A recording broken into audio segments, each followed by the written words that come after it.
नून league के लोग किस तरीके से अपने आप को नथी करते रहे और फिर उन लोगों को प्रोटेक्शन प्रोवाइड की जाती रही। आज वो शख्सियात जो बैंड आउटलेट्स के हिट लिस्ट पर हैं, मिलिटेंट की हिट लिस्ट पर हैं, उन शख्सियात की तो आप सिक्योरिटी वापस ले लेते हैं, लेकिन जो बैंड आउटलेट्स के मिलिटेंट ग्रुप्स के सरबराहान हैं वो बाकायदा पंजाब पुलिस की एस्कॉर्ट के अंदर ट्रैवल करते हैं। उन तमाम लोगों को आप तहफ़्फ़ुज़ फराहम करते हैं। फिर ये भी पूछा जाना चाहिए कि मियाँ साहब ने बेनज़ीर साहिबा के ख़िलाफ़ जो औरत कार्ड इस्तेमाल किया उसके ऊपर उनकी क्या राय है। जो मज़हब कार्ड वहाँ पर इस्तेमाल किया गया, यहाँ पर कतन कोई मज़हब कार्ड नहीं है। ये खालिसतन एक यूनिवर्सिटी थी और है और इंशाल्लाह रहेगी, जो हमारे मुआशरे के मारूज़ी हालात हैं कि मुतशद्दद सोच, एक फ़िरका परस्ताना सोच या एक एक्सट्रीमिस्ट सोच, उसको एरेडिकेट करने के लिए आप तो 1988 से इक़्तिदार में आने शुरू हुए और आज के दिन तक इक़्तिदार हैं। कोई एक ऐसा इदारा नहीं बना सके जहां पर दीन इस्लाम की सही मानों में आबियारी की जाती हो। आपके मुंह से तो इस्लामी फोबिया के हवाला से आज तक एक भी बात नहीं निकली। आपके मुंह पे सिर्फ हमेशा अग़ियार की तारीफ़ें रहीं। लेकिन अगर एक शख्स जिसको अल्लाह पाक ने ये तौफ़ीक दी कि उसने रियासत मदीना की बात की, उसने इस्लामी फ़लाही रियासत की बात की, उसने ला इलाहा इल्लल्लाह मुहम्मद रसूलुल्लाह की बात की, उसने इय्याका नअबुदु व इय्याका नस्तईन की बात की, उस शख्स ने अगर पाकिस्तान के नौजवानों को सीरतुन नबी सल्लल्लाहु अलैहि वसल्लम पढ़ाने के लिए को काविश की, तसव्वुफ़ पढ़ाने के लिए को काविश की, रूहानियत पढ़ाने के लिए को काविश की, स्पिरिचुअलिज़म का एक्चुअल कॉन्सेप्ट समझाने की अगर को काविश की, तो आपको तकलीफ़ पहुंच गई। ये बात ज़हन में रखिएगा कि 1 या 2 हेयरिंग्स के अंदर हाई कोर्ट में ये केस उड़ जाएगा। हमें पता है कि किस तरीके से अडयाला जेल के अंदर रात 9 बजे तक इस केस की हेयरिंग्स चली। फिर जब लोड शेडिंग हुई तो फ़ैसला महफूज हो गया। फिर वो फ़ैसला 3 हेयरिंग्स के ऊपर नहीं सुनाया जा सका, और जब सुनाया गया तो मैं उस जज साहब को सिर्फ एक बात कहना चाहता हूँ कि ये फ़ैसला पाकिस्तान की जुडिशल जो एक हिस्ट्री है उसके ऊपर एक और बदनुमा दाग है। उस जज ने इस दुनिया में भी हिसाब देना है, और वो सीरतुन नबी सल्लल्लाहु अलैहि वसल्लम के ऊपर काम करने वाली, तहकीक करने वाली एक यूनिवर्सिटी को बंद करने का मुर्तकब हो के आखिरत में भी इंशाल्लाह जवाब देगा।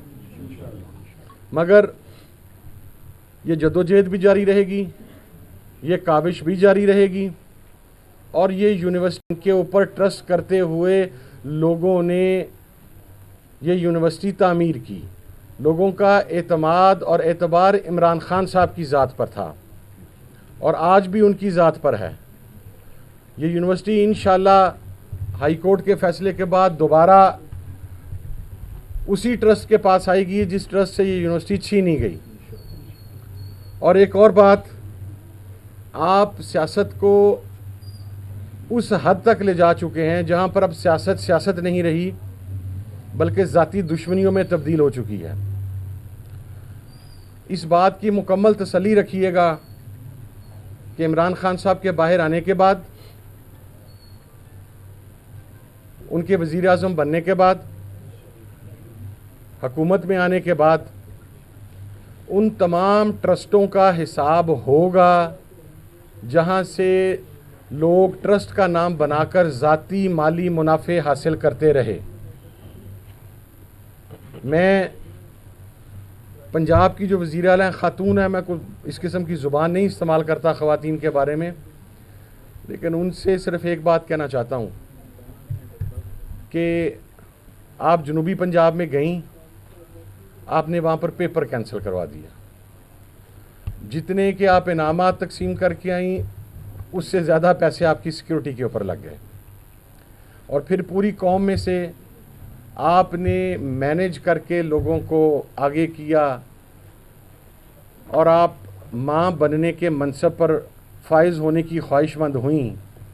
एक अच्छी बात है, बड़ा माँ का जो मनसब है बड़ा मुकद्दस मनसब है, लेकिन जिन माँओं ने उन बच्चों को पैदा किया है आप उन्हीं माँओं को उनकी माँ रहने दें, आप खाम में उनकी माँ बनने की कोशिश ना करें। और फिर हर इंसान की अपनी चॉइस होती है कि वो किसको माँ का दर्जा देना चाहता है, किसको नहीं देना चाहता। तो ये इस किस्म की बोंडी किस्म की मीडिया कवरेज करके आप पता नहीं दुनिया को क्या इमेज देना चाहती हैं। और वो हमारे वफाकी वज़ीर हैं आज़म नज़ीर तारड़ और वज़ीर इत्तलात अता तारड़ साहब, अब उनके मुंह से मैं आपके ऊपर छोड़ता हूँ, ये मैं को बात ऐसी नहीं करने लगा, आप फैसला कर लें। अता तारड़ साहब अगर ये कहें कि वहाँ के बच्चे कार्टून देखते थे तो मैं क्या उसके ऊपर कमेंट करूँ। जिनका अपना किरदार कार्टूनों वाला हो, जो उंगलियों पर नाचने वाले हों, जो इशारों पर नाचने वाले हों, जो सुबह शाम मदह सराई करके इन सीटों के ऊपर पहुँचे हों, वो अब लोगों को ताने देंगे। तो इंशाल्लाह हम एक आखिर में उस फैसले की मैं भरपूर कंडेमनेशन करता हूं कि जिस भोंडे तरीके से वहाँ के स्टूडेंट्स को बाहर निकाला गया। उनके हाथ में किताबें थी, आपने बाहर निकाल दिया, क्योंकि आपकी ख्वाहिश ही ये है कि आपके बच्चों के अलावा कौम का कोई बच्चा पढ़े ना। लेकिन इस फैसले का मुज़ाकरात के ऊपर असर तो पड़ेगा, रवैयों में तलखी आएगी, और आपने देखा कि वो रवैयों में तलखी ऑलरेडी आ चुकी हुई है। लेकिन मुज़ाकरात के लिए जो 31 जुलाई की डेडलाइन है, 31 जनवरी तक की डेडलाइन है, वो 31 जनवरी तक मुज़ाकरात जारी रहेंगे, उससे आगे नहीं जाएंगे। दूसरा जो आपका ये सवाल था कि असल मुज़ाकरात या कहाँ से लिखा हुआ फ़ैसला आएगा, तो ऐसी कतन कोई बात नहीं है। हुकूमत की तरफ से कुछ मुलाकातों के ऊपर बड़ी परेशानी का इजहार है, उन्हें वसवसे आ रहे हैं, वज़ीर आज़म साहब को आते रहने चाहिए, अच्छी चीज़ है, शायद उनके वसवसे आने का टाइम भी हुआ चाहता है। लेकिन मुज़ाकरात जिस जगह पर हुकूमत के साथ हो रहे हैं वहीं पर हो रहे हैं, और अगर हुकूमत अब वाज़ह तौर पर जुडिशल कमीशन बनाने का ऐलान नहीं करती तो चौथी मीटिंग नहीं होगी। मैं कैटेगोरिकली ये बात अर्ज़ कर रहा हूँ। नहीं, एहतजाज ही होगा जी, ज़ाहिर है एहतजाज ऑप्शंस में से एक ऑप्शन है। पार्लियामेंट के अंदर तो आप देख रहे हैं कि गुज़श्ता 1.5 हफ़्ता से जिस तरीके से पंजाब असम्बली में, नेशनल असम्बली के अंदर पार्लियामेंटेरियंस एहतजाज कर रहे हैं, और हुकूमत तो आज मेरा ख्याल है 1 हफ़्ते के बाद पहली मरतबा अपना कोरम बचाने में कामयाब हुई है। गुज़श्ता रोज़ जब वज़ीर आज़म मौजूद थे तो उस वक्त भी कोरम पूरा नहीं हो सका। पार्लियामेंट के अंदर तो एहतजाज जारी रहेगा, लेकिन फिर ज़ाहिर है सड़कों के ऊपर ही एहतजाज होगा। लेकिन शायद अब एहतजाज को रोकने के लिए 26 नवंबर वाली सिचुएशन नहीं होगी, गोलियां नहीं चल सकेंगी, और ये एहतजाज बहुत मैसिव स्केल के ऊपर होगा जी। कोई 4 घंटे मीटिंग नहीं हुई जी। ये बेसिक प्रॉब्लम ये है कि हमारे यहाँ बाज़ औक़ात जो असल ख़बर होती है उसके अंदर से बाज़ औक़ात जो सस्पेंस क्रिएट करने के लिए कंस्पिरेसी थेरीज़ निकाली जाती हैं, वो एक्चुअल ख़बर से ज़्यादा मार्केट में सेल होती हैं।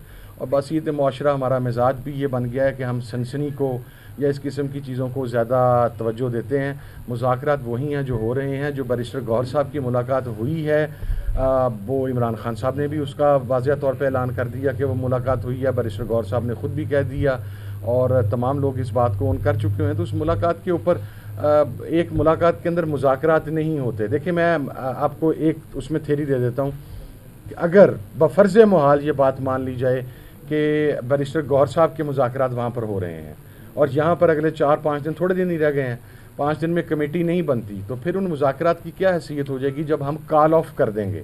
जब हम मुज़ाकरात ही कॉल ऑफ कर देंगे तो फिर पस्से पर्दा राब्तों की तो कुछ सूरत बाकी नहीं बचेगी। तो इसीलिए मैं ये कह रहा हूँ कि वो जो चीज़ें सामने हैं उसी पर इत्तफाक़ करें।